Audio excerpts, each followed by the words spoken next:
નમસ્કાર, weather analysis સાથે હું છું પાયલ અને ગુજરાતમાં હવે વરસાદનો જે નવો રાઉન્ડ શરૂ થવાનો છે, કયા જિલ્લાઓને પલાળીને જશે, કયા જિલ્લાઓમાં સૂકું રહેવાનું છે, બધી જ વાત કરવી છે. પહેલા શરૂઆત આપણે કરીશું બંગાળની ખાડીમાં બનેલી સિસ્ટમની અસર થવાની છે. ભારે પવન ફૂંકાવા સાથે વરસાદ પડવાનો છે અને અંબાલાલ કાકાનું એવું કહેવું છે કે વાવાઝોડું આવે એટલો પવન ફૂંકાશે. આજની 23 તારીખ અને 23 તારીખે સંભવિત રીતના મધ્ય ગુજરાતમાં વરસાદ પડવાનો છે અને દક્ષિણ ગુજરાતમાં ખૂબ વરસાદ પડવાની સંભાવનાઓ અત્યારે છે. તમે જુઓ કે વલસાડની આસપાસ અને આ બાજુ જે મહારાષ્ટ્રની બોર્ડર વાળા વિસ્તારો છે, બધી જગ્યાએ ભારે વરસાદ છે. વ્યારામાં વરસાદ છે, આ બાજુ આહવામાં એટલે ડાંગમાં પણ વરસાદ છે, સુરતમાં પણ ભારે વરસાદ પડવાનો છે, ભરૂચ, રાજપીપળા, આમોદ, બોડેલી, વડોદરા બધા વિસ્તારોમાં વરસાદ છે. આ બાજુ દાહોદ, લુણાવાડા, ગોધરા, નડિયાદમાં પણ વરસાદ પડવાનો છે.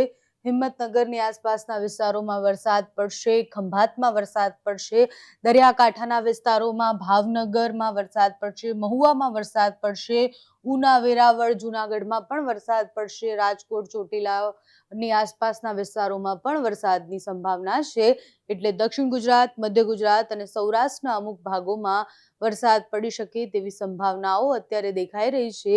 બાકીના કયા કયા વિસ્તારોમાં વરસાદ પડશે એ જોઈએ આપણે જેમ દિવસ આગળ વધશે. 24 તારીખથી જે ઓફિશિયલી નવા રાઉન્ડની શરૂઆતની આગાહી કરવામાં આવી હતી એ પ્રમાણે 24 તારીખે દક્ષિણ ગુજરાતમાં ખૂબ વરસાદ પડશે. વડોદરા સુધી ભારે વરસાદની આગાહી છે.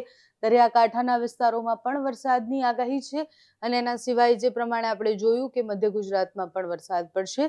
તીવ્રતા થોડી વધી જવાની છે કારણ કે સૌરાષ્ટ્રની આસપાસના વિસ્તારોમાં તમે જુઓ કે ગોંડલથી લઈને જસદણ, બોટાદવાળા આખા પટ્ટામાં વરસાદની સંભાવના સાંજ સુધીમાં અને 25 તારીખ આવતા સુધીમાં જે સિસ્ટમ છે એ સિસ્ટમ એકદમ નજીક અને ગુજરાતમાં ધીરે ધીરે પ્રવેશ લઈ લેશે.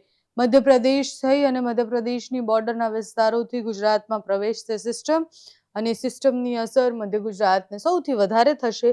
દક્ષિણ ગુજરાતની હાલત 25 તારીખ પછી વધુ ખરાબ થવાની છે કારણ કે દરિયામાંથી આવતું જે આ ટ્રફ છે આ ટ્રફની ખૂબ અસર દક્ષિણ ગુજરાતમાં થશે. એટલે વલસાડ અને સુરત, આ બાજુ ડાંગના વિસ્તારો, આ બધા વિસ્તારોમાં ભારે વરસાદની આગાહી છે.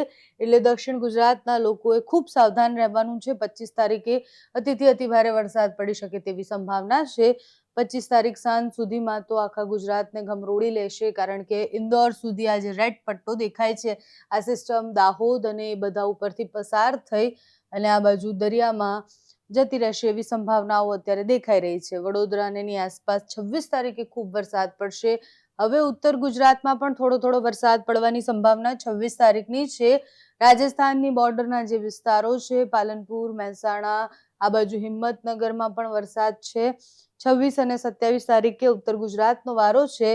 અમદાવાદ, વિરમગામ, સુરેન્દ્રનગર, લુણાવાડા, નડિયાદ, ગોધરા એટલે મધ્ય ગુજરાતમાં પણ વરસાદ પડવાનો છે.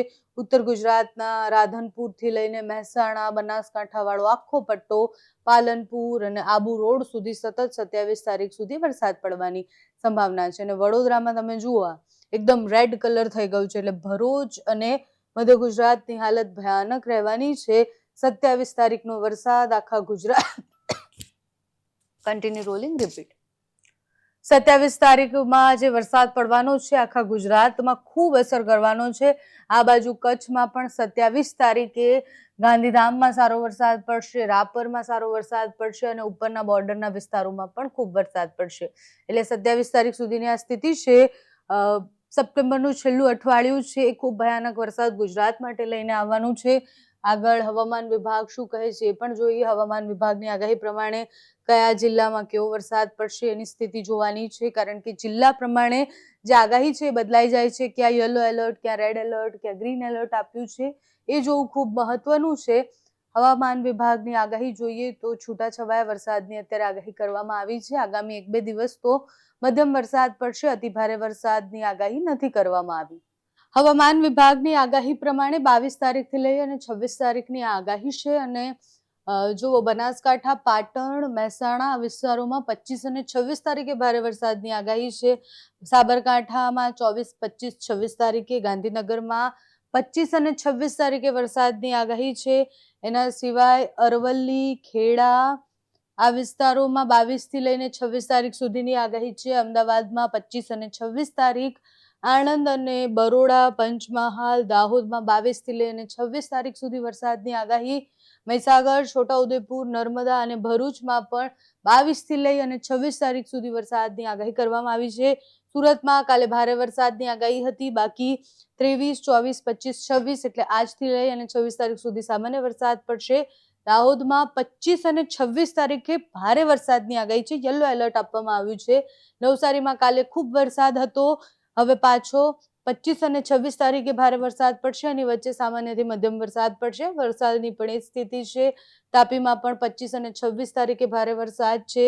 દાદરા નગર હવેલી, ડાંગમાં પણ 25-26 તારીખે ભારે વરસાદ. સુરેન્દ્રનગરમાં 25-26 તારીખે સામાન્ય.